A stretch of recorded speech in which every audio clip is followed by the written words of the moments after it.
Shalom Yeladim. It's time to learn about the Parsha. This week we have two Parshiot, Chukat and Balak. Okay, here we go. The Parsha of the week is Chukat and Balak. Chukat and Balak. Chukat and Balak. The Parsha of the week is Chukat and Balak. Chukat and Balak. The Parsha of the week is Chukat and Balak. Chukat and Balak. Chukat and Balak. The Parsha of the week is Chukat and Balak. Chukat and Balak. Well, this Parsha of Chukat comes from the word chok. Do you know what a chok is? Well, there are lots of different kinds of mitzvot. There are mitzvot that we do because we remember something that happened. Those are called edut, like Shabbat. We keep Shabbat because Hashem created the world and He rested on Shabbos. We sit in a sukkah to remember that Hashem made us sukkot when we traveled in the midbar. All the mitzvot that we do to remember something that happened are called edut. Then there are mitzvot that we understand and we hopefully would do them even if the Torah wouldn't tell us, like giving tzedakah, taking care of a poor person, or being responsible for somebody else's property, or making sure that the weights in your store are balanced. Things that we would understand to do are called mishpatim. But there is one group of mitzvot that these are mitzvot that we do just because Hashem asked us. Not because we understand them so much. And those mitzvot are called chukim. One of those chukim are taught to us in this week's Parsha. And that is the mitzvah of para aduma. A para is a cow. And adom, do you remember your tzva'im? Adom is red. The Torah tells us that we need to be tahor. Tahor, some people say, is clean. But we're not talking about clean with soap and water.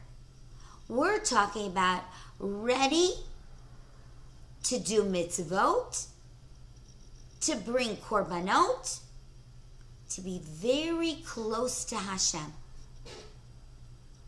When a person is tahor, he's allowed to eat the korban pesach. When a person is tahor, he is allowed to do his jobs in the Beit HaMikdash or the Mishkan. What happens if a person touches a dead animal? Or, chas v'chalila, he is in a house with a dead person. Well, that makes a person tameh. Anything that is not bringing life, but life is taken away from it, becomes tameh. Not ready to be close to avodah, close to service for Hashem. So what happens? What happens if a person is walking down the street and there is Nebuch, a dead donkey, right there in front of him? Or what happens if someone passed away, was niftar, and you were right there in the room? in the time of the Beit HaMikdash and in the time of the Mishkan, you would have to become tahor. How would you become tahor? You would become tahor with the ashes of a para aduma. And that's why it's so interesting. The para aduma passed away, is burnt.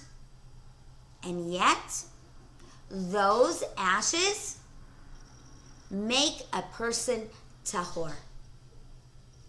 That's why it's called a chok. There were very few para adumas in all of history. There were only 9 of them. From the first para aduma in the time of Aaron and Moshe until the second Beit HaMikdash was destroyed. Wow. Because it had to be a para aduma. It had to be totally red. Not even 2 black hairs. And if a farmer was lucky enough, was blessed by Hashem to have a para aduma, he would become a very wealthy man. The Kohanim would spend a lot of money to buy a para aduma for the Beit HaMikdash. There is a story that is told about a young man whose name was Dama ben Nesina. Dama, the son of Nesina.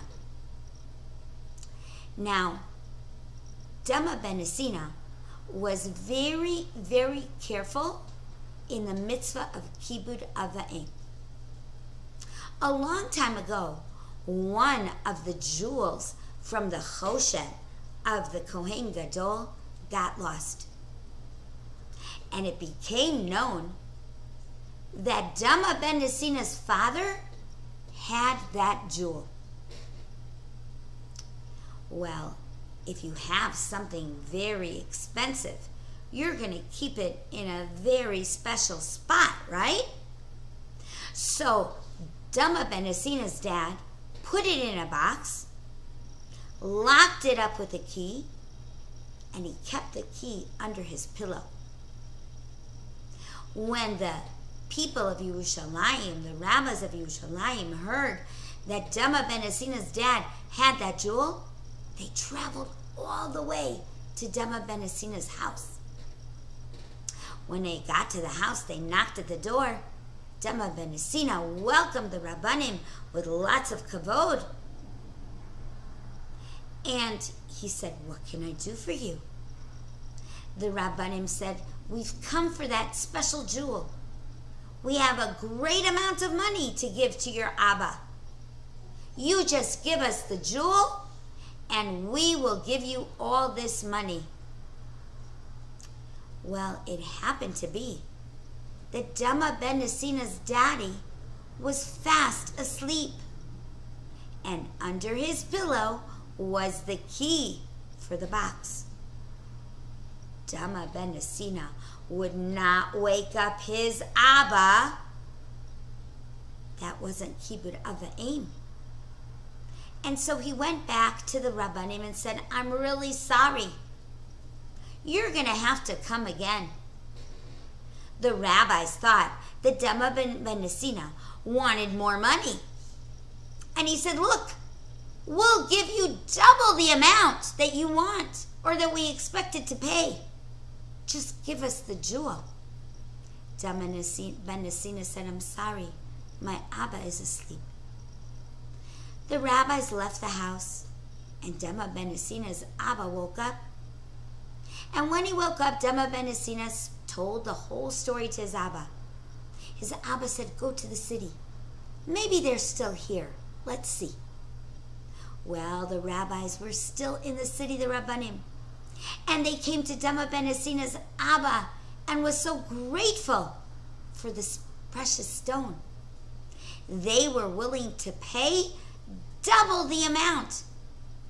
because they had promised. Dama ben Asina's Abba was so honest. He said, "No way! You just give me what you were planning to pay. I am so honored that I can give this jewel for the Choshen of the Kohen Gadol." Do you know that Hashem was so happy with Dama ben Asina because he was a good son and he was machabed his daddy so well?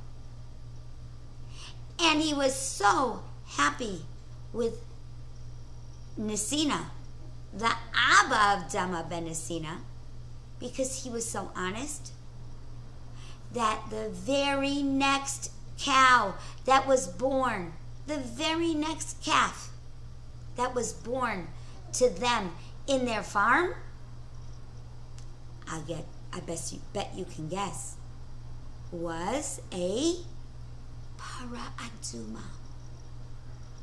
One of these special red cows. And they were rewarded with even more money when the Rabbanim came to get that cow and bring it to the Beit HaMikdash in Yerushalayim. What a special zechut. What a special present Dama ben Asina and his Abba got for doing mitzvot the way they should. Wow, what a story. Well, this para aduma needed to be young, and it needed to be all red, and it could never ever have worked with a plow or a tractor or anything on its shoulders. The ashes of the para aduma were put in very special places, some to be used and some to remind us of how we listen to Hashem, even if we don't understand the mitzvah, even if we don't know why Hashem is giving us a mitzvah. We do the mitzvah because we trust that everything Hashem wants from us is for our good.